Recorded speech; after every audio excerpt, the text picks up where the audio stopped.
क्या हम anger management घर से ही कर सकते हैं? Can something be done? देखिए, आप क्या कुछ नहीं मैनेज करते हैं। आप पैसा मैनेज करते हैं, आप घर मैनेज करते हैं, आप टाइम मैनेज करते हैं, बहुत कुछ आप मैनेज करते आए हैं अभी तक और आगे भी करते रहते हैं। तो आप एंगर को क्यों नहीं मैनेज कर सकते? लेकिन मैनेजमेंट तक पहुंचने से पहले आप थोड़ा एंगर को समझ लीजिए कि एंगर आ क्यों रहा है। कोई चीज़ आग लग गई, उसके बाद आप बुझा रहे हैं तो ठीक है, लेकिन तबाही तो हो गई ना। हर दूसरा आदमी आज के टाइम पे देखेंगे तो उसको गुस्सा आना लगता है कि बहुत नॉर्मल है, बट ये नॉर्मल नहीं है। आपको इंटरनली बहुत कुछ नुकसान करके वो एक बार का गुस्सा चला जाता है और आपको पता भी नहीं चलता है। इंटेंजिबल होता है इसका नुकसान।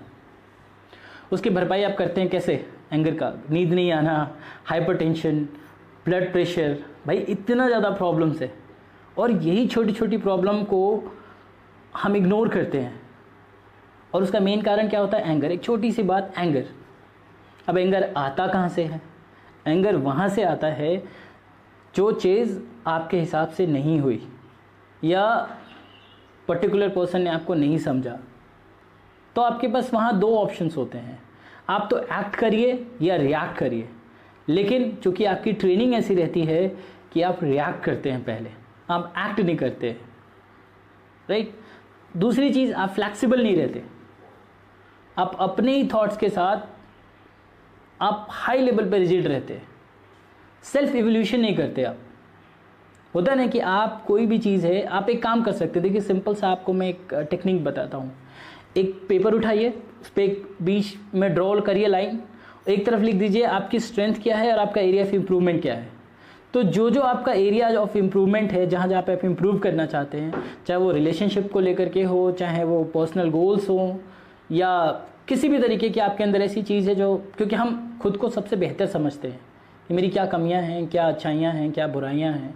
तो सेल्फ एवोल्यूशन करना शुरू कर देंगे तो आपको एक एक चीज़ पता चलते जाएगी और उस पर 2-2 हफ्ते काम करिए, बहुत आराम से आप मैनेज करके आप अपने आप को खुशहाल बना सकते हैं।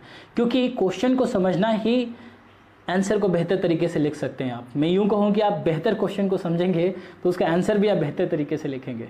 तो सबसे पहले समझिए तो सही कि जो आपके लाइफ में क्वेश्चंस आ रहे हैं वो क्यों आ रहे हैं, उसके पीछे का क्या कारण है, एंड हाउ कैन आई कोप।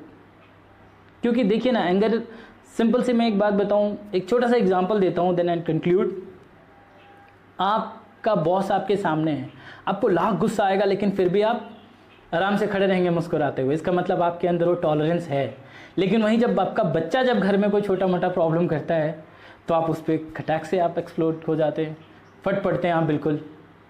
तो आपके माइंड को अच्छे से पता रहता है कि कहाँ रिएक्ट करना है, कहाँ नहीं रिएक्ट करना है। इसका मतलब आपका माइंड अच्छे तरीके से काम कर रहा है, मतलब आपके अंदर वो टॉलरेंस लेवल है।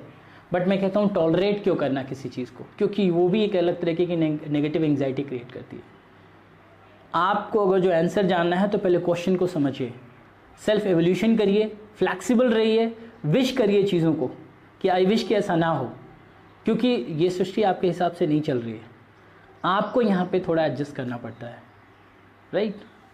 तो ध्यान रखिए कि आपकी कैपेसिटी क्या है और आपका डिमांड क्या है। दोनों के बीच में जितना अच्छा समन्वय रहेगा उतना ही लाइफ आपकी ग्लो करेगी और आप मुस्कुराते रहेंगे। बिल्कुल दुरुस्त। लक्ष्मण जी, तो मुझे ये बताइए, मैं हमेशा हर एक्सपर्ट से, किसी डॉक्टर से